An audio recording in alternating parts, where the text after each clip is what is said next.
Recorded তেলাওয়াত শুনলে কি সওয়াব হবে?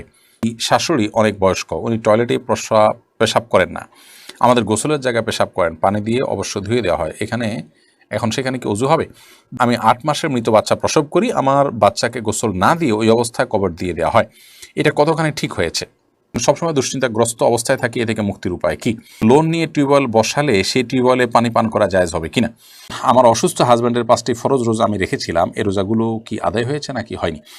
আমি যখন ছোট ছিলাম তখন মাজার গিয়ে সেজদা দিয়েছি, এক কথা শিরিক করেছি, এখন কি আমি এই পাপ থেকে মুক্তি পাবো?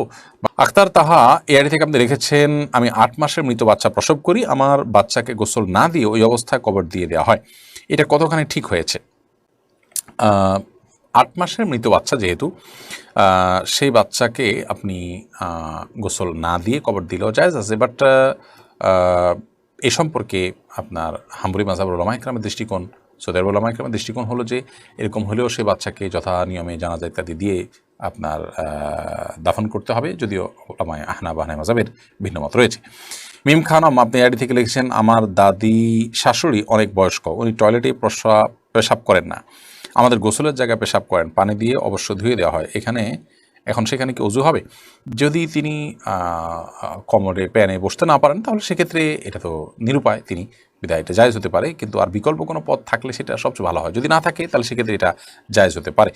এমনিতে সাধারণ অবস্থাতে যেটা অজুর জায়গা, যেটা গোসলের জায়গা, ওখানে পেশাব করা হাদিসে নিষেধ আছে, অতএব সম্ভব হলে একটু সাইডে যেখানে আপনার ওই যে ইয়ের কি জানি পানি যাওয়ার যে ঢাকনাটা আছে, যে ছিদ্রটা থাকে, ওইটা কাছাকাছি বসায় করা হলো, একেবারে আলাদা করা হলো, এরকম করতে পারলে ভালো, বা কোনোভাবে যদি আলাদা করা যায় সেটা উত্তম, কিন্তু নিরুপায় হিসাবে এটি করার কারণে ইনশাআল্লাহ গুনাহ হবে না। রুম্মান আহমেদ আপনি লিখেছেন, রেকর্ডেড তেলাওয়াত শুনলে কি সওয়াব হবে? রেকর্ডেড তেলাওয়াত শুনলেও সওয়াব হবে ইনশাআল্লাহ বিদিনা, তবে লাইভ তেলাওয়াত আর রেকর্ডেড তেলাওয়াতের মধ্যে তো পার্থক্য অবশ্যই থাকবে, ইফেক্টের পার্থক্য থাকবে। আমরা যখন এটাকে রুকিয়ার নিয়ত করব তখন লাইভ তেলাওয়াতের যে প্রভাব, রেকর্ডেড তেলাওয়াতের প্রভাব সেটা হবে না সন্দেহাতীতভাবে, কিন্তু রেকর্ডেড তেলাওয়াতও যদি আমি শুনি মনোযোগ দিয়ে, অবশ্যই তার মাধ্যমে আমরা সওয়াব পাবো ইনশাআল্লাহ তাআলা। সাইমা আক্তার আপনি লিখেছেন, আমার অসুস্থ হাজব্যান্ডের 5টি ফরজ রোজা আমি রেখেছিলাম, এই রোজাগুলো কি আদায় হয়েছে নাকি হয়নি? যিনি অসুস্থ, তিনি যদি এত অসুস্থ হন যে রোজা রাখার মতো এখন সামর্থ্য নাই, তাহলে সেক্ষেত্রে তিনি যখন সুস্থ হবেন তখন তিনি নিজে রোজা রেখে দিবেন। আর যদি তার সুস্থ হওয়ার সম্ভাবনা না থাকে কখনো, তাহলে সেক্ষেত্রে অনেক ইমামদের মতেই তার আত্মীয়স্বজনরা তার পক্ষ থেকে রোজা রেখে দিয়ে আদায় হয়ে যাবে, কিন্তু কোরআনে কারীম তার যে বিকল্প দিয়েছে, ওয়াদাল্লাযীনা ইউতিকুনাহু ফিদিয়াতুন তা'আমু মিসকিন, যারা রোজা রাখতে সক্ষমতা হারিয়ে ফেলেছে আর সুস্থ হওয়ার আশাও নাই, বার্ধক্যজনিত কারণে অনেক বয়স হয়ে গেছে, রোজা রাখতে পারে না, তাহলে সেক্ষেত্রে তাদের প্রত্যেকটা রোজার জন্য একজন করে মিসকিনকে খাদ্য দিলেই দায়িত্ব আদায় হয়ে যাবে ইনশাআল্লাহ তাআলা। এমডি এনাম হোসেন শুভ আপনি লিখেছেন, সবসময় দুশ্চিন্তাগ্রস্ত অবস্থায় থাকি, এ থেকে মুক্তির উপায় কি? দুশ্চিন্তা থেকে মুক্তির জন্য বেশ কিছু আমল আছে, যেমন একটি দোয়া আছে, আল্লাহুম্মা ইন্নী আউযু মিনাল হাম্মি ওয়াল হাযানি, এই দোয়াটা পড়বেন। আবার কোরআনে কারীম অর্থ সহকারে বুঝে পড়ার চেষ্টা করবেন, কোরআনকে সময় দিবেন। নবী করিম সাল্লাল্লাহু আলাইহি ওয়াসাল্লাম দুশ্চিন্তা হলে, পেরেশানি আসলে তিনি নামাজ দাঁড়িয়ে যেতেন, আপনি লম্বা রুকু সিজদা দিয়ে নামাজ পড়বেন।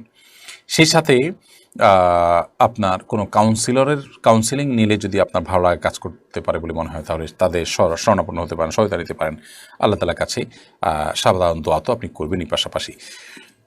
এরপরে মাহমুদ মাহিন আপনি লিখেছেন, আমি যখন ছোট ছিলাম তখন মাজার গিয়ে সেজদা দিয়েছি, এক কথা শিরিক করেছি, এখন কি আমি এই পাপ থেকে মুক্তি পাবো? ভাই মাহমুদ, অবশ্যই আপনি মুক্তি পাবেন, এমন কোনো পাপ নেই যেটা থেকে অপরাধ করলে আপনি তওবা করলে আপনি মাপ পাবেন না।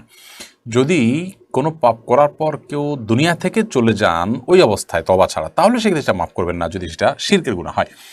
কিন্তু যেহেতু এখানে আপনি আলহামদুলিল্লাহ আপনি যেহেতু এখন জীবদ্দশায় আপনার ভুল বুঝতে পেরেছেন, আল্লাহর কাছে কেমন আপনি মাপ চাবেন এবং নিজের কাজে নিজে অনুতপ্ত হবেন, ভবিষ্যতে আর কখনো করবেন না, সংকল্প করবেন, ইনশাআল্লাহ অবশ্যই আল্লাহ তাআলা আপনাকে মাফ করবেন। ইমরান আহমেদ আপনি লিখেছেন, লোন নিয়ে টিউবওয়েল বসালে সেই টিউবওয়েলে পানি পান করা জায়েজ হবে কিনা? লোন নিয়ে যদি টিউবওয়েল বসানো হয় তাহলে সেক্ষেত্রে সেটা হালাল লোন হলে সেখান থেকে আপনি পানি পান করা যায়, যেটা বসানো যায়। আর যদি সুদি লোন নিয়ে বসান তাহলে সেক্ষেত্রে সেটা সেই লোন নেওয়াটা হারাম হবে, কিন্তু এই লোন পরিশোধ করে দেওয়ার পর এখান থেকে পানি পান করলেই সেটা হারাম হয়ে যাবে এরকম না, কিন্তু এই লেনদেনটা যিনি করেছেন তিনি গুনাহগার হবেন। তানজুমান আক্তার তামান্না আপনি লিখেছেন, কোনো মুসলিম কি অপর মুসলিমকে জাতি, বর্ণ, গোত্র এবং পূর্বপুরুষ নিয়ে মজা করতে পারে? অবশ্যই সেটা করতে পারে না।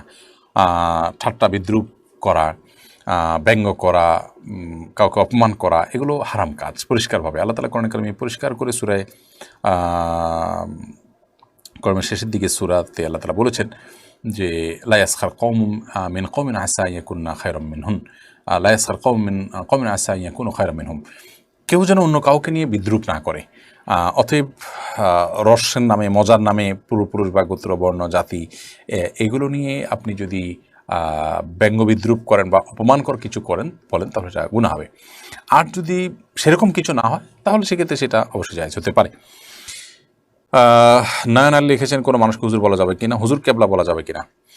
কেবলা তো আমাদের কাবা, কোনো আলেম বা কোনো দিনদার মানুষ আমাদের কেবলা হতে পারে না। অতএব কোনো মানুষকে হুজুর কেবলা বলাটা ভুল।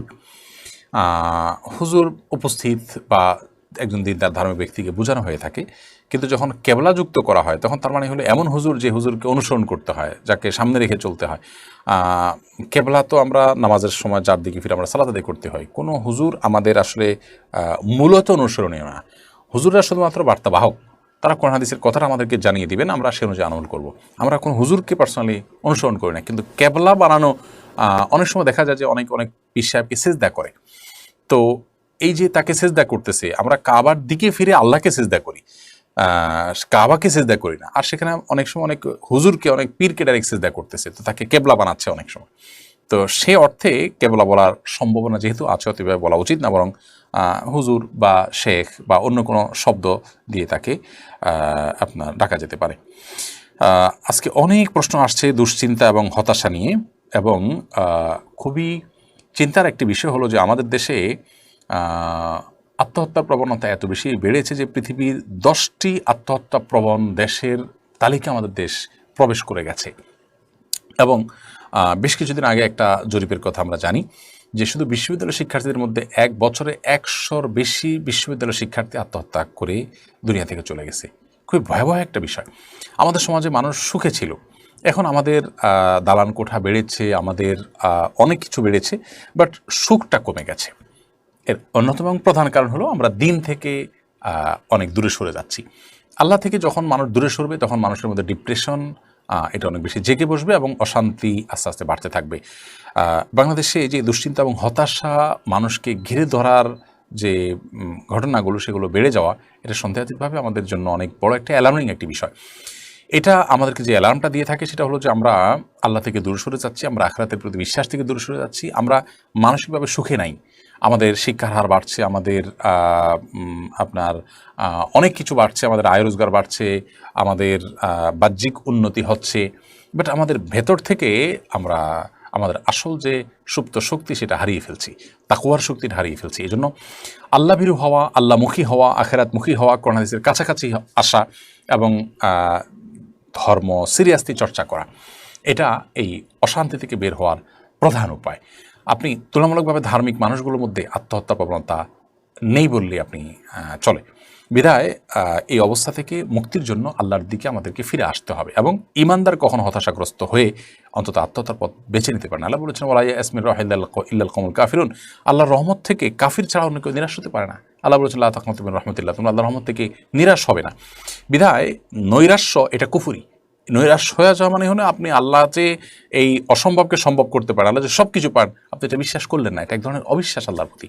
এই জন্য ইমানদার সর্বাবস্থায় তিনি বিশ্বাস রাখবেন যে আল্লাহ তাআলা আমাকে রক্ষা করবেন, আমি আমার মৃত্যুর আগ পর্যন্ত চেষ্টা অব্যাহত রাখবো, আল্লাহ তাআলা যে কোনো মুহূর্তে আমাকে সাহায্য করবেন এবং আমার বিপদ দূর হবে। বিধায় ইমানদার কখনো দুশ্চিন্তাগ্রস্ত বা হতাশ হতে পারে না। আল্লাহ তাআলা আমাদেরকে দ্বীনের প্রতি আরও অগ্রসর হওয়ার তৌফিক দান করুন, আমাদের হতাশা এবং দুশ্চিন্তা দূর করে দিন। নিজুম খন্দকার ইয়াডি থেকে আপনি লিখেছেন, ইস্তেহাজার রক্ত কাপড় লাগলো কি কাপড় নাপাক হবে? অবশ্যই নাপাক হবে। ইস্তেহাজা মানে হলো মাসিকের যে রক্ত মাসিকের সময় পার হয়ে যাওয়ার পরে অসুস্থ, মানে সাধারণ মাসিকের বাইরে যে রক্তটা, তো রক্ত সর্বাবস্থায় নাপাক, অতএব সেটি নাপাক হিসাবে বিবেচিত হবে। আমিরা ইনায়া আপনি আইডি থেকে লিখেছেন, আমি ঘুরতে ভালোবাসি এবং আমার জামাইয়ের সাথে ঘুরতে যেতে চাই, কিন্তু আমার জামাই যেতে চায় না, কি করতে পারি? আপনার স্বামীকে আপনি কনভিন্স করবেন। স্বামী স্ত্রী একে অন্যকে কনভিন্স করা এটা দুনিয়ার সহজ কাজগুলোর একটি। কনভিন্স করার জন্য আপনার যে স্যাক্রিফাইস করা দরকার, যা করা দরকার সেটা করবেন। এটা প্রত্যেক স্বামী স্ত্রী যার নিজেরটা নিজে ভালো জানেন। তারপরেও যদি একেবারে তিনি বেলাইনের হয় যে তাকে কোনোভাবে কনভিন্স করা যায় না, তাহলে সেক্ষেত্রে আপনি নিজের চাহিদাকে কন্ট্রোল করেন অথবা অন্য কাউকে তাকে বোঝান। দুনিয়াতে সব শখ পূরণ করে ফেললে তাহলে জান্নাত কেন? কিছু শখ তো আমরা জান্নাতের জন্য আখিরাতের জন্য রাখতে হবে, যে আমি এটা বেটাবেলা হচ্ছে না, অতএব আমি সবর করবো, ধৈর্য ধারণ করবো, আল্লাহর বলে আমাকে জান্নাতে দেবেন ইনশাআল্লাহ তাআলা। নওশিন তারান্নম ইমাম লিখেছেন, মৃত ব্যক্তিকে স্বপ্নে দেখলে নাকি তার কবরে গিয়ে জিয়ারত করতে হয়, কথাটা সত্যতা জানতে চাই। মৃত ব্যক্তিকে স্বপ্নে দেখলেই তার কবরে যে জিয়ারত করতে হবে এটা আবশ্যক নয়। তবে মৃত ব্যক্তিকে স্বপ্নে আমরা দেখলে তাকে যদি মনে হয় যে তিনি ভালো আছেন তো আলহামদুলিল্লাহ, যদি মনে হয় তিনি কষ্টে আছেন তাহলে তার তরফ থেকে যা যা করা যায়, দান সাদেকা দোয়া, সেগুলো আমরা করতে থাকবো। কিন্তু তাকে দেখলেই কবরে যেতে হবে এমন না, কবরে এমনি মাঝে মধ্যে যাওয়াটা সুন্নাহ, সেটা ভিন্ন বিষয়, দেখার সাথে কোনো সম্পর্ক নেই। সাদিয়া ইসলাম প্রিয়া আপনি লিখেছেন, মেয়েদের কবরস্থানে যাওয়া নিষেধ কিনা, এই সম্পর্কে যদি একটু বুঝিয়ে বলতেন। দেখুন, মেয়েদের কবরস্থানে যাওয়া নিয়ে আমাদের দুটি মত আছে। অনেক ওলামা ইকরাম বলেছেন মেয়েরা কবরস্থানে যাবে না, গেলে গুনাহ হবে, অনেক ওলামা সেটিকে অনুমোদন করেছেন। মূলত হাদিসে আসছে নবী সাল্লাল্লাহু আলাইহি ওয়াসাল্লাম নারীরা অতিরিক্ত কবর জিয়ারত করে যারা, তাদের প্রতি লানত বর্ষণ করেছেন। এই বিষয়ে দুই মতকে বিশ্লেষণ করার পর এবং দলিলগুলোকে পর্যালোচনা করার পর যেটি আমাদের কাছে মনে হয় তা হলো যে নারীরা যদি অত্যধিক কবরে না যায় এবং সেখানে গেলে নিজেরা নিয়ন্ত্রণ হারিয়ে আবেগ তাড়িত হয়ে কোনো কিছু করে ফেলবেন এরকম আশঙ্কা না থাকে, তাহলে সেক্ষেত্রে মাঝে মধ্যে তারা কবরে যেতে পারেন, যাওয়া জায়েজ হতে পারে। শারমিন আক্তার আপনি লিখেছেন, আমি যে স্বপ্ন দেখি সেটি সত্য হয়ে যায়, ইসলামে এর ব্যাখ্যা কি? সব স্বপ্ন সত্য হয়ে যায় মোটেও তা নয়, আপনার কাছে মনে হতে পারে, আপনি বহু স্বপ্নই দেখেন যেগুলো আসলে যা দেখেন তা হয় না। তবে অনেক ক্ষেত্রেই আমরা যা দেখি সেটা পরবর্তীতে ঘটে যায়, এটা অস্বাভাবিক কিছু না। এর মাধ্যমে আপনি নিজের বুজুর্গির বা আপনি খুব আল্লাহ ভীরু এরকম কিছু প্রমাণ হওয়া জরুরি না। আবার এটার কারণে আপনি ভবিষ্যদ্বাণী করা শুরু করলেন যেটা দেখছি এটা হবেই এমনটাও জরুরি না, কারণ যা দেখেন আসলে তার সব কিছুই সত্য হয় না, অনেক কিছু হয়তো হয়, এটা সবার ক্ষেত্রেই হয় কম বা বেশি। নাজরুল ইসলাম সুমন আপনি লিখেছেন, একটা মেয়ে তার স্বামীর সাথে 6-7 মাস একসাথে থাকে না, তারপর সে মেয়ের ডিভোর্স হয়েছে, এখন কি অন্যত্র বিয়ের জন্য 3 মাস অপেক্ষা করতে হবে? 6 মাস 7 মাস গ্যাপ থাকুক বা 6 বছরের গ্যাপ থাকুক, যদি বিবাহিত স্বামী স্ত্রীর মধ্যে ডিভোর্স হয় তাহলে সেক্ষেত্রে অন্যত্র বিয়ের আগে অবশ্যই তাকে ইদ্যত পালন করতে হবে 3 মাস, তারপরে তিনি অন্যত্র বিয়ে বন্ধনে আবদ্ধ হবেন। স্বামীর সাথে স্ত্রীর সাক্ষাৎ হয় না, দুজন দুই দেশে ছিলেন, এই অজুহাতে আপনার ইদ্যত বা এই যে গ্যাপটা আছে সেটা না দিয়ে অন্যত্র বিয়ে বসা যাবে না, ডিভোর্স হলে সাথে সাথে বিয়ে বসতে পারবে না। সঞ্জিদা চৌধুরী পর্ণা এর থেকে আপনি লিখেছেন, স্বামীর অনুমতি ছাড়া সংসারের টাকা দান সাদেকা করা যায় হবে কিনা? যদি মন ও সম্মতি থাকে, আসে না যেন স্বামী স্ত্রীর মধ্যে বোঝাপড়া থাকে যে হ্যাঁ পকেট থেকে স্ত্রী নিচ্ছে দিচ্ছে, স্বামী জানেন কিছু বলেন না, তার মানে মনোসম্মতি আছে, এরকম হলে জায়েজ আছে। তিনি যদি জানেন স্বামী এরকম যে হ্যাঁ কিছু টাকা টুকটাক দান করা হয়, যেই টাকা দিলে আপনার স্বামী জানলে নাখোশ হবেন আপনি জানেন, সেটা দেওয়া জায়েজ হবে না। আইরিন শিকদার লিখেছেন, প্রেগনেন্সির সময় কি মেহেদি দেওয়া নিষেধ? না, এমন কোনো কথা নেই, মেহেদি সর্বাবস্থায় দিতে পারেন, প্রেগনেন্সির সময় দিতে পারেন, অন্য সময় আপনি দিতে পারেন। আরজু আহমেদ আপনি লিখেছেন, আমি কুয়েত থেকে বলছি, কম দামে ভিসা কিনে বেশি দামে বিক্রি করা যাবে কিনা? ভিসা কিনে যখন বিক্রি করবেন মিথ্যা কথা বলে প্রতারণা করে যদি বিক্রি করেন সেটা নাজায়েজ হবে। আর এমনিতে ভিসা কেনা বেচা নিয়ে একটু আলাপ আছে, এটা সরকারি ফি, মূলত ভিসা ফি, সেটাকে আপনি বাড়িয়ে দিচ্ছেন কিসের ভিত্তিতে?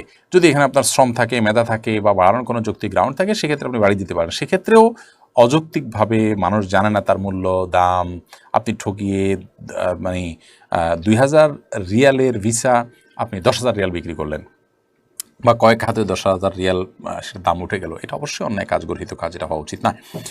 মোহাম্মদ আলামিন আপনি লিখেছেন, আমি একটা সুদখোরের বাসায় ভাড়া থাকি, এতে কি আমার গুনাহ হবে?